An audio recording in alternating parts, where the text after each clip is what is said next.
ang daming pondo sa gobyerno, 'di ba? Namimigay tayo ng ayuda ng halos kalahating trilyon pala, sorry. Kalahating trilyon, discretion lamang ng mga kongresista kung sinong bibigyan, inuubos natin ang kalahating trilyon pamimigay ng pera, 'di ba? Kung saan-saan na lang. Pero nagagamit ito siyempre sa politika. Bibigyan ba nila yung mga kalaban nila? Siyempre hindi.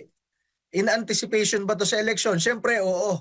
In anticipation ba to sa papasko? Siyempre oo. So yan yung mga pinagkakaabalahan nitong ating gobyerno, 'di ba? Lalo na dun sa isang topic.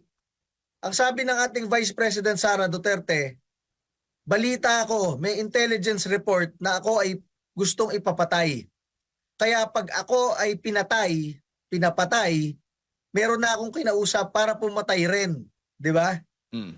Ang tinututukan ng ibang media at ng ibang ahensya, yung yung magiging resulta, hindi yung pending threat, yung premise sa buhay ng ating Vice President, sa buhay ng most voted and most trusted public official ng ating bansa.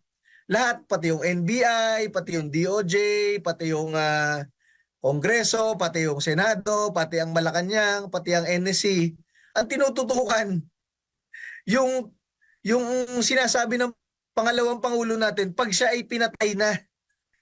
Wala man lang tumulong man lang doon sa threat sa ating Vice President na yun nga sinasabi niya, pag ako ay pinatay na, dahil ang balita ko, merong balita na papatayin ako, ito ang gagawin ko. Ang tinitingnan nila yung gagawin pagpatay na siya. Kung hindi ba naman nag-iisip ng tama, 'di ba? Patay na nga siya noon, pinatay na nga siya noon, 'di ba? Unahin muna yung gagawing krimen sa kanya na mayroong intelligence report na gagawin sa kanya. Pero ang sinasabi po ng NBI at ng iba pang ilang ahensya, wala pa daw silang namomonitor na threat kay VP Sara Duterte. Ano masasabi mo dyan, Yusek? Kaya nila sabihin yun anytime. Itong ang pagsasabi nila, ang sinabi lang nila sa Pangulo, di ba? Hindi nila sinabi yung sa side ni Vice President Sara Duterte, di ba? So, ano talaga yan? Medyo, alam natin yan, medyo biased yan, di ba? Pero personally, Yusek, ikaw mismo, nakakasama mo si VP Sara, may alam ka bang maraming assassination attempt or plot laban kay VP Sara? Unang-una, ang alam ko lang na nakikipag-away sa teroristang NPA ay siyempre Armed Forces, Philippine National Police, Pangulong Rodrigo Duterte, pangalawang Pangulo Sara Duterte, ang ating Senador Bato and Bongo, SMNI, di ba? Pastor Apollo Kibuloy, Duterte Youth Party List. Mabibilang mo sa kamay mo kung sino nakikipag-away sa teroristang NPA na threat ng ating bansa for 50 years na.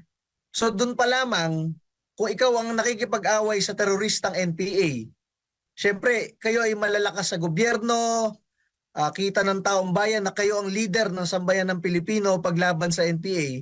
Syempre doon pa lamang ang buhos ng galit at pakikipag-away ng NPA maliban sa AFP at PNP, pupunta rin sa inyo, di ba?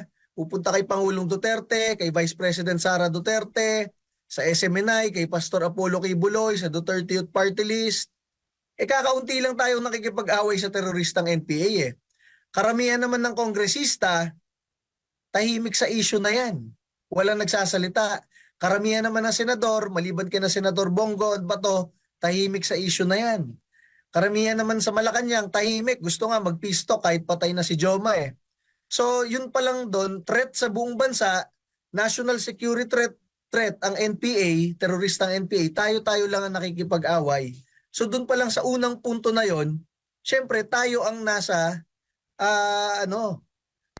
tayo ang nasa edge, 'di ba? Kung merong babanatan ng teroristang NPA, tayo-tayo yun. Kaya nga pinagtutulungan rin si Vice President Sara Duterte nitong tatlong makabayan sa Kongreso, kaalyado ng NPA .